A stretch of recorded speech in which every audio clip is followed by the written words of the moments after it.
कामगार युनियन जिंदाबाद, कामगार युनियन जिंदाबाद.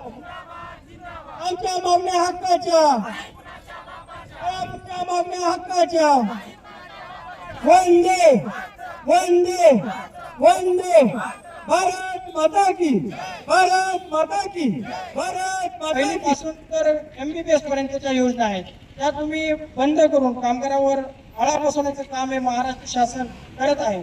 त्या अनुषंगाने आज आम्ही महाराष्ट्र इमारत व इतर बांधकाम कामगारांचे अर्ज, नोंदणी असो, नूतनीकरण असो व विविध प्रलंबित अर्ज असो याची सुद्धा कामगार अधिकारी यांनी लवकरात लवकर दखल घेऊन अर्ज निकाली काढावे आणि जो अर्ज हाती देतो व आंदोलन आणखी जोरदार व आपल्या मुख्य कार्यालयासमोर होईल ही या कामगार अधिकाऱ्याला आम्ही शाश्वती देतो. म्हणून आपल्याला घेऊन तुम्ही कंत्राटदाराचं भलं करत आहात हेच आम्हाला कळत नाही. एक कामगार कल्याणकारी मंडळ आहे का कामगार कंत्राटदार मंडळ आहे यामध्ये आम्हाला कुठेतरी आता शाश्वती निर्माण होत आहे. आणि जर कामगार मंडळ हा कंत्राटदाराच्या बाजूने असतील तर कामगार हा कोणाच्या बाजूने असेल हे आपण या सरकारला जाब विचारूया.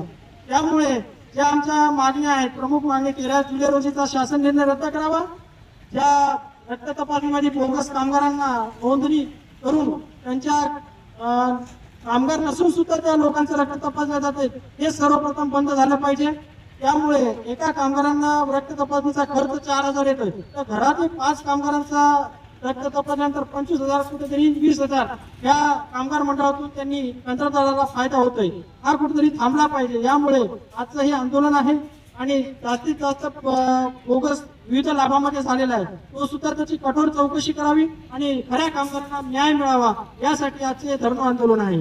त्यामुळे लवकरात लवकर जर आमच्या धरणे आंदोलनाची दखल शासनाने घेतली नाही तर आम्ही योग्य ती संविधानिक मार्गाने न्यायालयामध्ये जाब विचारू आणि इथली पुढची रणनीती ही न्यायालयीन असेल असे आम्ही सांगतो आणि थांबतो. धन्यवाद.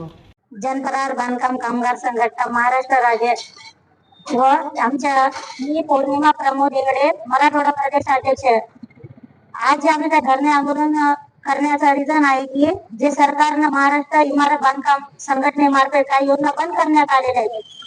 तर आमच्या अशाच मागण्या आहेत की बंद करण्यात आलेल्या सर्व योजना लवकरात लवकर सुरू कराव्या. कामगारावर जे काय 1ली ते 7वीच्या विद्यार्थ्यांच्या स्कॉलरशिप, क्लीम वगैरे नोंदणी नूतनीकरण करण्याचे जे फॉर्म रिन्यूअल होत नाहीत, त्रुटीत आलेले आहेत त्या लवकर सुरू कराव्या आणि त्रुटीतले काढण्यात यावे. नवीन योजना आर्थिक योजना म्हणून सुरू ठेवण्यात याव्यात.